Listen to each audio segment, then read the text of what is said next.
সালাতে দোয়া কবুল হয়। সালাতে দোয়া কবুলের 3 জায়গা। একটা হচ্ছে তাকবীরে তাহরিমার পরে আমরা সানা পড়ি না, আমরা তো একটা পড়ি। আল্লাহর হাবিব সুন্নাহ এবং নফল নামাজে আরো পড়তেন সানা, ওই দোয়া কবুল হয়। 2 নম্বর জায়গা সালাতে সেজদায় পড়ে দোয়া করলে কবুল হয়।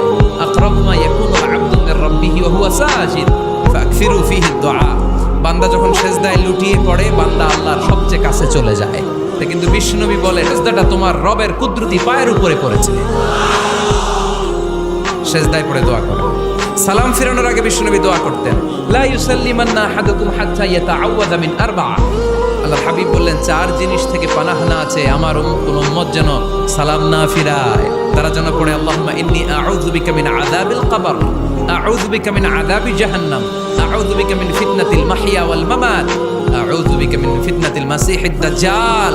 আল্লাহ কবরের আযাব থেকে বাঁচাও, আল্লাহ জাহান্নামের আগুন থেকে বাঁচাও, আল্লাহ জীবন